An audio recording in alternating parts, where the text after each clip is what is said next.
শুভরাত্রি বন্ধুরা, আজ আমি তোমাদের একটা মজার গল্প শোনাব। আর সেই গল্প থেকে আমরা সবাই শিখব একটা দারুণ গুরুত্বপূর্ণ শিক্ষাকে। একদিন এক শান্ত গ্রামে উড়ে বেড়াচ্ছিল এক কাক। হঠাৎ তার চোখে পড়ল এক টুকরো পনির। পনিরটা দেখে কাকের মুখে জল এসে গেল।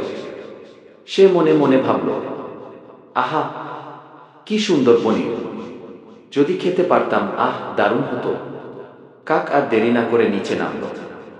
ঠোঁটে করে পনির তুলে নিয়ে উড়ে গিয়ে বসল এক উঁচু গাছের ডালে। খুশিতে ভরে উঠল তার মন, এবার বুঝি মজে মজে খাবার শুরু করবে। কিন্তু ঠিক তখনই গাছের নিচে এসে দাঁড়ালো এক চতুর শিয়াল। শিয়াল কাকের ঠোঁটে পনির দেখে লোভে পড়ে গেল।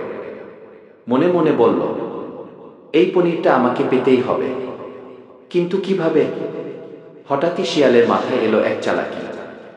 সে কাককে বলল মিষ্টি গলায়, ওহে কাক ভাই, তোমার গলার স্বর নাকি অসাধারণ মিষ্টি, একটুখানি গান গেয়ে শোনাও না দেখি।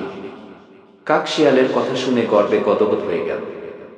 সে ভাবল, আমার গান শুনতে শিয়ালও এত আগ্রহী, তবে শোনা।